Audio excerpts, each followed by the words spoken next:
It's not just radio, it's Rockland World Radio. RocklandWorldRadio.com. Welcome to Dialogues with Dan, heard on Rockland World Radio every Tuesday evening at 6:30 p.m. Eastern Standard Time. Be sure to check out the archives, which are accessible off our menu bar. And now, the host of Dialogues with Dan, Mr. Dan Windheim. Richard, hi everyone, this is Dan. Hope everyone's doing great. Summer's, or actually spring, soon to be summer, is coming. And today, I'm joined by an old friend of mine, not very old, a young friend of mine from high school. I'm speaking with Katherine Matero from, well, once Nyack, and now I'd like to introduce Katherine Matero. Great. Hi, Katherine. Great to meet you again. Nice to see you again. It's been quite a few years. Yes. I believe we're speaking about your battle with breast cancer. And maybe we could start by you, Katherine, telling us about your background, how you grew up, and your views of disabilities and illness and all that. Great. Well, I was raised in Manhattan for a few years, and then we moved up to Valley Cottage, and that's where I went to school, and then eventually Nyack High School, and lived there for a little while, and then I actually moved to New York City. With regard to disabilities, as you know, my Uncle Louis has a disability. He has he was born with no sight. Yes. And so at a very young age, I spent many years staying over my grandmother's house, his mother, and I would always be by Louis' side, and he would show me the piano, and he's exactly 10 years older than me, so I was always very, very close to him, and I was so blessed and fortunate when he and his mother came to come live with us in Valley Cottage. Right. And having an uncle with this type of disability taught me how to be very sensitive to my surroundings. I was always concerned about things that were on the sidewalk, that he could possibly trip on, like somebody tying a bike to a meter, or somebody leaving a sidewalk vent open or something, or any type of obstacle, or a dog on a long leash. So I was always very sensitive to that, and it was because of his disability. So as a child, I grew up, just being aware of things like that. Yes, and that you became personally involved with disabilities, illness. Yes. Maybe you could share that with the audience.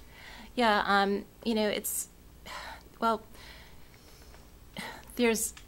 everybody has issues in the families. We've had issues with alcoholism in our family. We've had my aunt recently passed away, and she had Waldenstrom and MDS. MDS was actually caused because of the chemo that she received for her bone marrow cancer. And for several years, I was driving her back and forth to Memorial Sloan Kettering, and again, just being around people with scarves on their heads, and attached to IVs or attached to oxygen tanks or wearing face masks. It's like you become so much more humbled and more sensitive and more patient, and you realize that life is so much more important than all the other stuff that we're surrounded with. Exactly. And maybe how about your personal experience with challenge or your tonight's topic? With breast cancer? Yes, you could share this. So I went for my annual mammogram in April of 2013. Religiously I would go because my whole family has dense breast tissue, and we always have lumps and calcifications and so forth. And exactly a month after my mammography, I received something called the happygram, and a lot of women know what I'm talking about. The happygram is basically this form letter, the standard form letter that we all get after our mammography that basically says, oh, your results came back negative, everything's fine, don't worry. Well, 4 months later, I was leaning on my husband. We were watching like preseason football, and I felt like a slight zing, almost like a static shock on my right breast. It was very, very slight, but it was significant enough that I put my hand there, and then I just started to press in that area, and I noticed a very hard nodule. And that little hard nodule, believe it or not, was only the size of a winder from a woman's watch. That's how small it was. Oh, yeah. And most women would say, oh, I have lumpy breasts, and, I shouldn't be worrying about this. It's probably just a cyst. Well, I was more concerned about it, and I did not want to wait another 7 months. Part of my body said, you just got the happygram. Everything's cool. Don't worry about it. But then there was the other smarter side of me that said, just go get it checked. Just make sure it's nothing. Exactly. So now we're only 4 months past my mammography, and the doctor says to me, the next day I went right in, and he says, oh, don't worry about it. It's probably just a cyst. And I said, yeah, I know, but we need to get this checked. Gave me a prescription for an ultrasound. I immediately got in my car, called. They said, oh, we have a cancellation. I went right there the next day, and they did the ultrasound. Now, I'm sitting across from the technician, and she's got the screen facing me, and she's clicking on things, and she's clicking and clicking, and I'm having this nervous chatter with her, and I said, well, does cancer come up a different color on the screen, or how can you tell? And she's not at liberty to say anything as a technician. Only the radiologist can say anything to you. So she's like, oh, I'm sure it's nothing, but she knew it was cancer. So, after that session, the radiologist came in and said, we're going to have to do a biopsy on you. Yes. Believe it or not, I had 4 tumors, not 1. Besides the one that I felt, I had 4 below my right breast, and the ones that were inside my milk duct, they were in my milk gland versus the milk duct. Most women, 70% of women who get breast cancer have ductal carcinoma, which means it goes into the nipple. My cancer was directly in my milk gland, and if I had not felt that one small nodule, I would have never felt the other ones that were larger. Wow. So anyway, my doctor called me and said, I have to get a biopsy on this. I really need to check to see how aggressive this cancer is. So it's a very painful procedure where they go in and they numb the breast, and then they go in with a probe, like a small device that takes tissue. So they had to go in there 9 times in my breast and take tissue from each side of each tumor to have it tested. The next day, I get a phone call at 3 o'clock, September 17th at 3 p.m. exactly. My breast surgeon calls me and she says, Kathy, your results came back. It's not good news. You have breast cancer. And as soon as somebody tells you that word, your knees buckle, and my head felt like I was on a high-speed carousel, and I couldn't process the thought. I couldn't process questions that I wanted to ask her. And the next thing she said to me was, unfortunately, I can't save your breast. I can't do a lumpectomy on you because the tumors are so spread out. So I have to remove your right breast completely. And I just froze, and I just basically said, well, thank you, and we'll make an appointment to discuss this further. So I hung up the phone. Thank God my husband Richard was home, and I basically just collapsed in his arms in tears. And thank God he was home, because that was so tough. It was really tough. I'm okay. Yes. It's just like reliving it again. Yeah, it must be very traumatic. But then the logical side of me, I worked for corporate America for 12 years, so it's like the logical side of me is like, all right, we're on a mission here. We got to get this. So I told my breast surgeon, just take them both off. Just do a bilateral mastectomy. I don't need my breasts. I already nursed both my daughters for a year. Yes. I don't need them anymore. And, we went through several consultations with other breast surgeons and other plastic surgeons and tried to come up with the best for me. Yes. It's a very individual thing. There's lots of procedures for breast cancer after the breast tissue is removed. Believe it or not, your breast tissue starts at your collarbone and goes all the way down to the lower part of your chest, it does.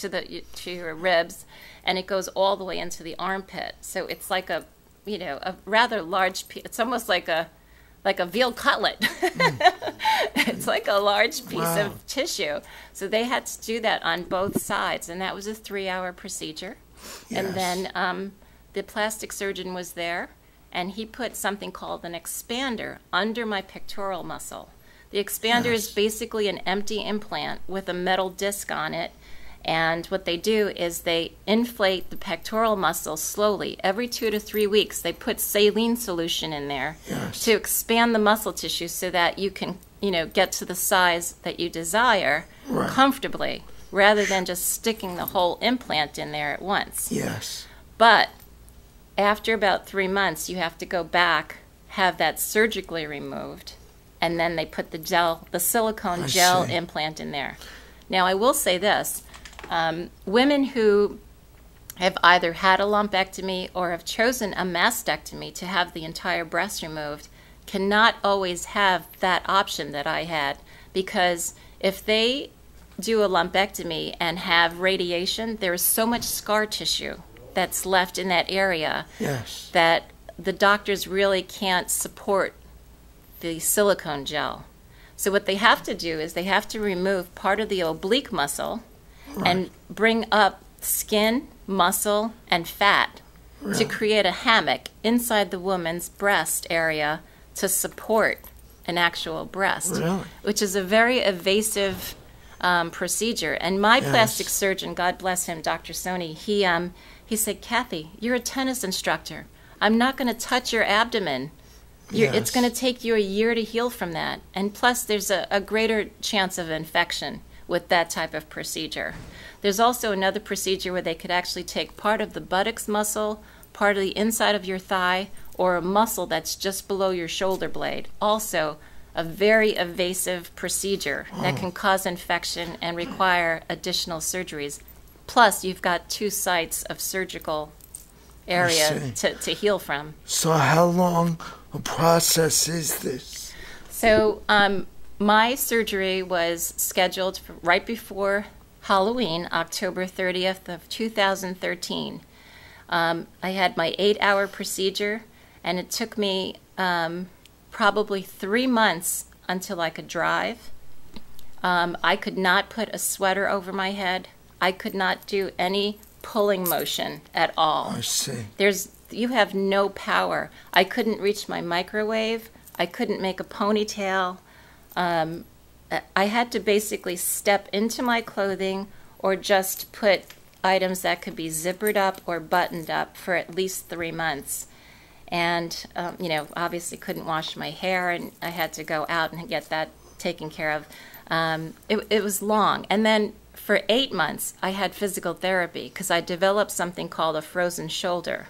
So this was my disability now. And it also made me aware, because now, for not driving for 3 months, I felt like a 90-year-old woman when I got behind the wheel again. I was nervous. I was really nervous about driving. And I was concerned, like, if I had to make a fast switch or move, could I handle it? And I remember just driving on the right-hand side, driving, the standard, whatever the speed limit was. And I kept thinking, oh, my gosh, I used to be in such a rush all the time. I was always in a rush, to get here, to get there, to get my kids to where they needed to be, or to get to my job or whatever. And all of a sudden, after this whole thing happened to me, I just kind of calmed down. And it's like, I'll get there when I get there. And I'm not going to stress myself out, because you're not supposed to have stress with cancer, because it can come back. And I don't know if, your listeners realize this, and other people out there who may know someone that has breast cancer, but breast cancer does not mean that your cancer is only located in your breast tissue. Breast cancer can actually develop in your femur, in your hip. Yeah. It can go into your organs. Yes. So I'm not out of the woods yet. I'm a 1.5-year survivor at this point. Oh, you are. And I'm on tamoxifen, which is the standard product that they give most women. It's basically to suppress the estrogen. The estrogen in my body is what can activate breast cancer mutation again. So I have to take this tamoxifen for at least 10 years of my life, and and go to an oncologist. I never dreamed. I'm 53 years old now. I'll be 54 next month. I never dreamed that I would be saying I have to go to an oncologist every 4 months and have my blood taken, and they have to check my white blood cell count and make sure that the cancer's not developing again. Right, and maybe you could share about the way you live your life. What exercises do you do every morning, afternoon, evening? Or do you go to a gym? You're a tennis pro. Right. So do you go, and how is that? Well, yoga is a really wonderful exercise because it's very calming, and it keeps your body limber. And tennis, I probably play tennis 3 or 4 times a week. I teach as often as I can. I usually teach at least 2 to 3 times a week. So that really keeps me active. So you could actually do the swinging. Yes. But it took a full 8 months. Danny, I couldn't lift my arm past this for 8 months. This was as high as my arm would go. Yes. And now, I have full motion, and I have no problem, and I can play tennis the way I normally do, and serve and volley and teach and feed balls and so forth. Yes. But, I would say, exercise is not only has not only helped me physically, but mentally too, because it allows me to socialize. It allows me to be around my friends.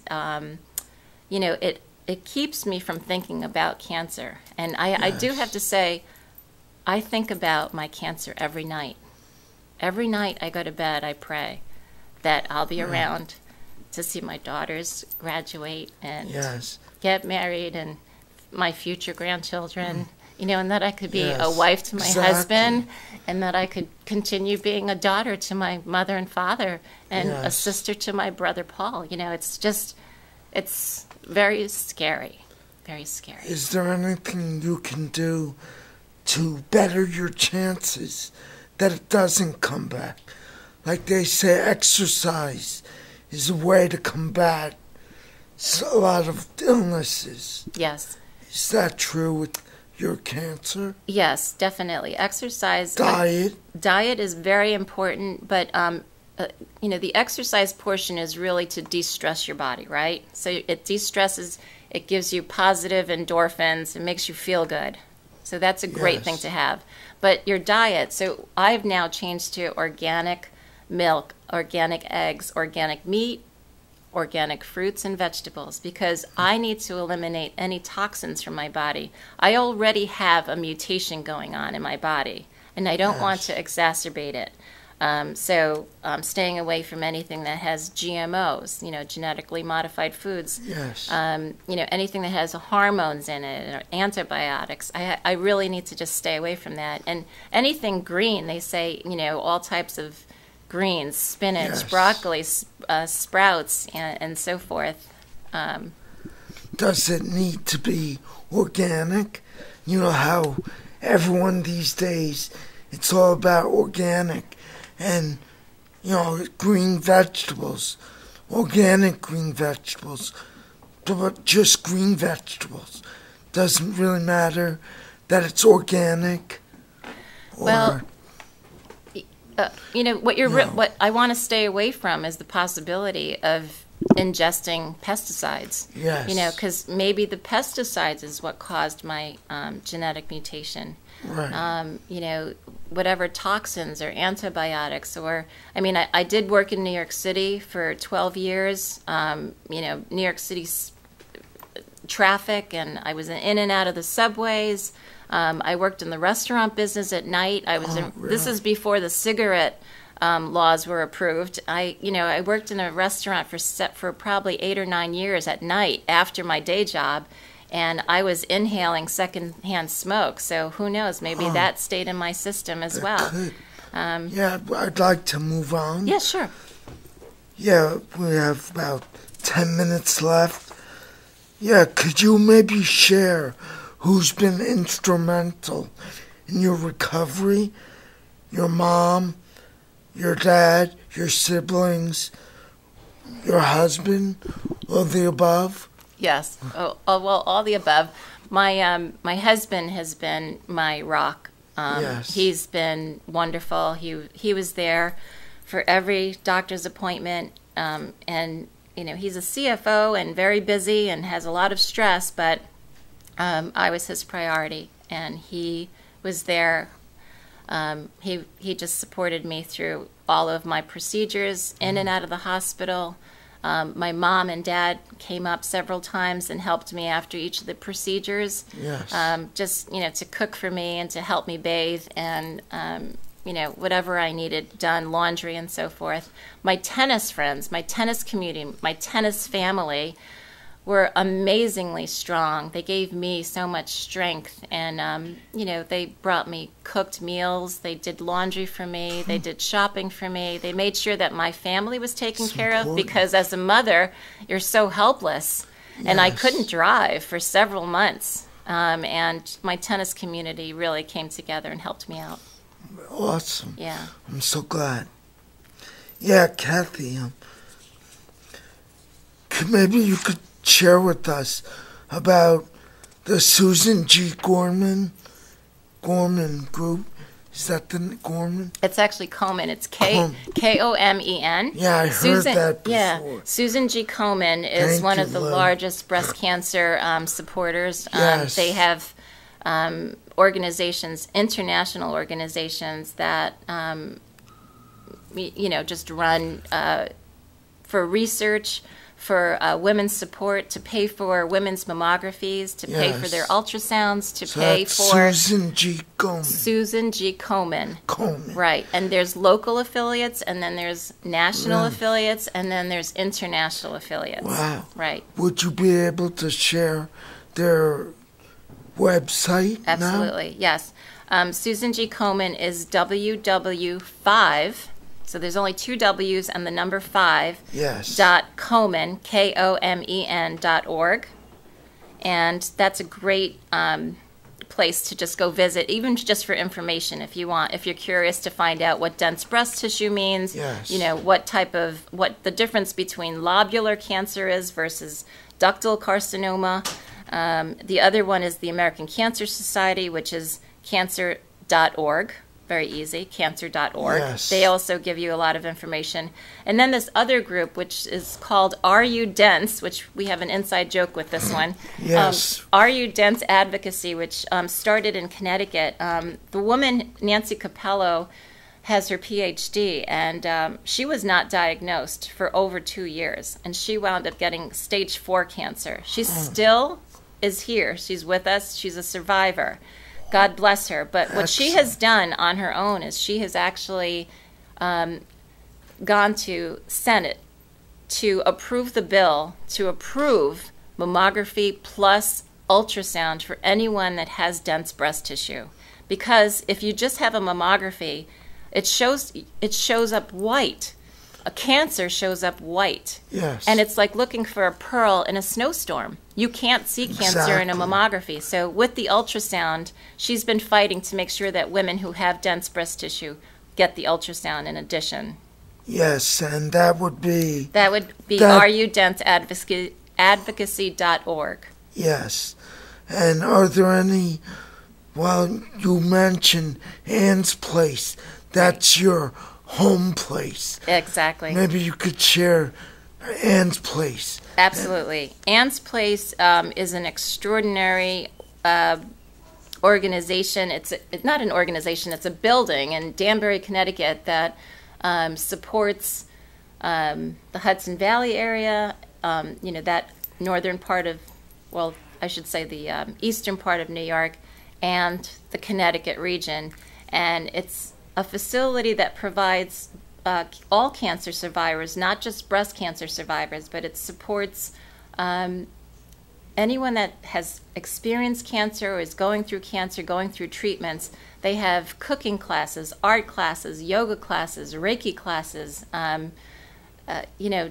support groups in the evening. So if you are an alumni, if you're a survivor, but you still are haunted by the challenge of, is this cancer going to come back? You can actually go to a group that still meets, even though they haven't had cancer for 7 to 10 years. Or if you're still just newly coming in, and you're going through treatments, there's that group, and it's so important to be able to share what your doctor tells you to do and what somebody else's doctor might be telling, or what medication might be helping you, or what can I take, what can I eat to get this tin feeling out of my mouth after my chemo. It's just so important to have a group of people that are sharing that same unfortunate circumstance. Sure. And that's Ann's Place? Ann's Place, which is annsplace.org. Yes. And I saw on your site that 635 cases of breast cancer, of invasive breast cancer, are found each day in the U.S. Yes.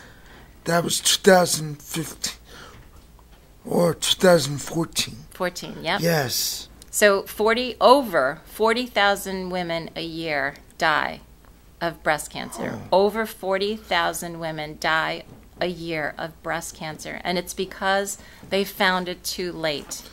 Yes. It's gone into their organs. It's gone into their bones. Are the numbers getting better? They are getting better. They just found especially triple negative cancer, breast cancer, which is a very aggressive cancer. They're finding that in women that are younger than age 30. They've got to get to a surgeon immediately and start chemo immediately. It's happening younger and younger. There are 30-year-olds and 20-year-olds that are getting breast cancer. So you're not out of the woods just because of your age. And even men. And even men, absolutely. Men get breast cancer. There's also now a big push for genetic testing. I had my genetic testing done to make sure that I didn't have the Angelina Jolie BRCA gene, which is a very aggressive breast cancer gene. It's a mutation that her mother died of at age 53, which is my age. And she had her ovaries removed so that she would not get ovarian cancer. Yes. So, and then Kathy Bates, the actress, had breast cancer. Really? Joan London recently was diagnosed, and she's undergoing chemo. Joan London had triple negative breast cancer, which is the aggressive one, and she immediately went into chemo and then decided to do the surgery after. So it's out there, and awareness is important. A lot better Yes. than it was. Yes, and education. Everybody's getting educated about genetic Yes. testing and, getting to their doctor and having it covered by insurance. Right. And not procrastinating. I can't emphasize that enough. You cannot procrastinate with this disease. You can't say, well, I got the happy gram, I'm going to wait another 7 months. Yes. No. That's Katherine Matero is telling you the happy gram is not necessarily happy news. Right? Yes. So at what point are you cured? Well, as I mentioned earlier, I have to take tamoxifen, which is the hormone suppressor, for 10 years. And I still have to go to my oncologist every 4 months. And we just have to reevaluate the whole thing after a 5-year period. And then we can say, do I stay on it or do I do something different? But for the rest of my life, I really have to stay on top of it because breast cancer can occur at any point. Sure. Yeah. I imagine you would welcome anyone out there to contact you. Oh, absolutely. On Facebook. Yes. Or you have a website. I don't. Or email. Yeah, they can inbox me on Facebook. Yes. And then I can give them my email address and we can chat that way. Yes. Mm-hmm. That's Katherine Matero. Right. On Facebook. Matero. Yes. Yeah. Excellent. Well, I'd like to thank you, Katherine Matero, for joining me, Dialogues with Dan. So great to see your smiling face. You too, honey. Well, everyone, this has been Dialogues with Dan, Katherine Matero. Have a great week. Peace. Have a great summer. Welcome to the new sound of Rockland. RocklandWorldRadio.com. Exciting online TV and radio. Oh, I'm sorry. Did I break your concentration? Welcome to the new sound of Rockland. RocklandWorldRadio.com. Exciting online TV and radio. Watch and listen to what you've been missing. Broadcasting independent music, art, and culture. From the world of pop to poetry, classical to cutting edge. Movies, comedy, jazz, jams, rock and roll baby, interviews, information, and event listings. Join the revolution. It's not just radio, it's Rockland World Radio. RocklandWorldRadio.com.